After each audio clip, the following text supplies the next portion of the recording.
নমস্কার, আমি সঞ্চিতা দাস চ্যানেলে আপনাদের সকলকে স্বাগত। বসন্তকালের সময় অনেকে অনেক রকমের পোয়া বানাচ্ছো আর সেটার ভিডিও রেসিপি শেয়ার করছো। তো আজকে আমি একটা রেসিপি শেয়ার করব, সেটা হচ্ছে পোয়া, যেটা যেটা আমাদের আমার শাশুড়ি, আমার মা যেভাবে পোয়া বানাতো, তো সেভাবে আমি আজকে একটা পোয়া রেসিপি শেয়ার করব। আর সেটার জন্য প্রয়োজন ঢেঁকি, মানে আগেকার যুগে তো ঢেঁকি দিয়ে চাল কুটতো, তারপরে চিড়ে কুটতো। আর এই চালের গুঁড়োটা কিন্তু ঢেঁকিতেই করতো, পিঠে খাওয়ার হোক বা পোয়া ভাজার হোক। তো আজ যেহেতু এখন ঢেঁকি নেই, তো সেই কারণে আমি এটাকে মিক্সিতে চালটাকে গুঁড়ো করে তারপরে হেমদস্তাতে করে সেটাকে বানাবো। তো তোমার দেখো, এই পোয়া বানানোর জন্য আমি আতপ চাল ভিজিয়ে দিয়েছি, আর রাত্রে ভিজিয়ে দিয়েছিলাম। সকালবেলা সেটাকে চালনিতে করে ছেঁকে ভালো করে জলটাকে বের করে নিয়েছি। অনেকক্ষণ ধরে আমি ছেঁকে রেখেছিলাম যাতে জলটা ভালো করে বেরিয়ে যায়, তবে একদম জলটা শুকাতে হবে না, বেশ এইভাবে থাকবে। এইভাবে করে জলটাকে রাখতে হবে, তাহলে মিক্সিতে ভালো গুঁড়ো হয় চাল। এবার চলো চালটাকে গুঁড়ো করে নিয়ে আসছি তোমাদের সামনে। পুরো ভিডিওটাকেই আমি পুরো রেসিপিটাকেই শেয়ার করবো, তো ভিডিওকে স্কিপ না করে পুরো ভিডিওটা দেখো। চালটাকে ভালো করে গুঁড়ো করে নিয়েছি, দেখতেই পাচ্ছ। আর এইখানে কিন্তু একটা জিনিস ধ্যান রাখতে হবে, চালটা শুকোতে দিতে হবে না। চালটা কিন্তু মানে গুঁড়ো করার কিছুক্ষণের মধ্যে এটাকে গুড় দিয়ে ভালো করে মাখিয়ে নিতে হবে। সেটা কিন্তু গুড় হবে তোমার দানা গুড়, আর যদি দানা গুড় না থাকে সেই ক্ষেত্রে চাকি গুড়কে গলিয়ে তারপরে ভালো করে আটাটাকে মাখতে হবে। এবারে পরিমাণ বলে দিই, 1 পোয়া চালে কিন্তু 150 গ্রাম গুড় লাগবে।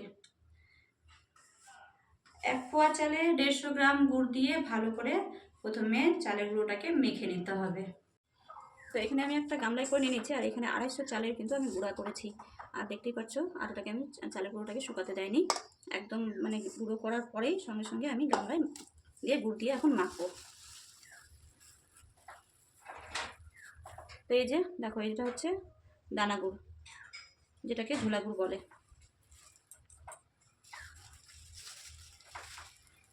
আর যেটা পরিমাণ বললাম যে 250 যদি চালের গুঁড়ো করো, তার মধ্যে দিতে হবে 150 গ্রামের মতো হচ্ছে ঝোলা গুড়, কিংবা চকি গুড়, যদি চাকির গুড়ের যদি করো তাহলে করে চাকির গুড়টাকে গলিয়ে তারপরে আটাটাকে মাখতে হবে।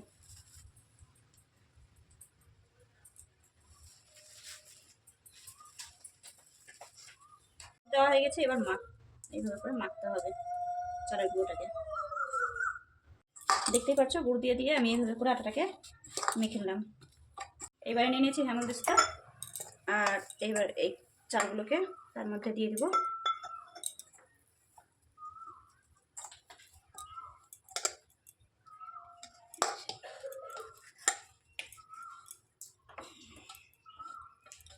সবগুলো চালের মাখাগুলোকে দিয়ে দেওয়ার পরে এবার মিনিট 10 ভালো করে বাড়ি দিতে হবে। তো 10 মিনিট বাড়ি দেওয়ার পরে দেখো, এই যে এটাকে এইভাবে করে, এত বড় করতে হবে না, এই সাইজের এইভাবে করে দেখে নিতে হবে, এই সাইডগুলো যাতে 4 সাইডটা না ফাটে। একটু ফাটছে না, দেখতে পাচ্ছ তোমরা, 4 সাইডটা একদম সমান হয়ে আছে। তো এইবারে আমি এগুলোকে উঠিয়ে গামলায় তুলে নিব। এই যে দেখো, এইবার এইভাবে করে চামচে করে করে এইভাবে করে সব ভালো করে ছাড়িয়ে ছাড়িয়ে তুলে নিতে হবে। এই যে তো দেখতে পাচ্ছ গামলায় তুলে নিয়েছি হেমদস্তা থেকে, আর ঠিক কেমন ভাবে হয়েছে, কত সুন্দর। এটাকে এখন আমরা 7-8 ঘন্টা এইভাবে করে ঢাকিয়ে রেখে দিব, তারপরে আবার হেমদস্তাতে থেকে পোয়াটা ভাজবো। তো এখন আমি 7-8 ঘন্টার জন্য রেস্টে রেখে দিচ্ছি। 10 ঘন্টা পর আবার চলে আসলাম, এবার ঢাকাটা তুলে দেখছি। দেখো কি সুন্দর হয়েছে আমার চালের গুঁড়ো, গুড় দিয়ে মাখা চালের গুঁড়ো। তো দেখতে পাচ্ছ তোমরা, আবার আমি এটাকে হেমদস্তাতে করে মিনিট 5 বাড়ি দেব। সব গুঁড়োগুলো নিয়ে নিলাম আটাগুলো, এবারে হেমদস্তাতে দিয়ে মিনিট 5 আবারও বাড়ি দিব সুন্দরভাবে তাতে।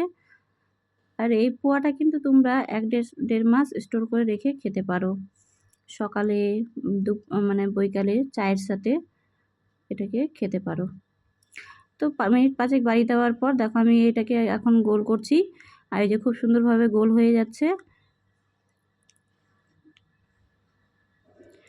দুটো থালা নিয়ে নিয়েছি, তার মধ্যে ভালো করে তেল লাগিয়ে দিলাম। আর এই পোয়াটা বানাতে কিন্তু পোস্ত লাগবে। দুটো থালার মধ্যে আমি ভালো করে পোস্ত ছিটিয়ে দিলাম। এবারে হাতে ভালো করে তেল লাগিয়ে গুলি করে এবার হাতের তালাতেই পোয়াটাকে বানাবো। দেখতে পাচ্ছ এইভাবে গুলিটাকে ভালো করে বানিয়ে নিতে হবে হাতের তালায়। সবগুলো বানিয়ে নিয়েছি। এবারে কড়াই বসিয়ে তেল গরম করে তার মধ্যে একে একে পোয়া দিয়ে ভেজে নেব।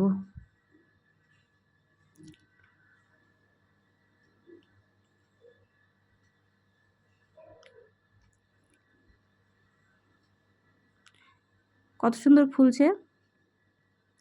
এই পোয়াটা কিন্তু খুবই সুন্দর খেতে। আর এই রেসিপিটা কিন্তু আমার শাশুড়ি, আমার মা, ঠাকুমারা এরাই বানাতো। তো ভিডিও যদি ভালো লেগে থাকে তো অবশ্যই লাইক কমেন্ট করবে, আর শেয়ার কিন্তু করতেই হবে। বেশি বেশি করে শেয়ার করবে যাতে সবাই এইভাবে পোয়া বানিয়ে খায়। তো দেখা হচ্ছে নেক্সট আবার ভিডিওতে। ততক্ষণের জন্য টাটা, বাই বাই, ভালো থেকো, সুস্থ থেকো।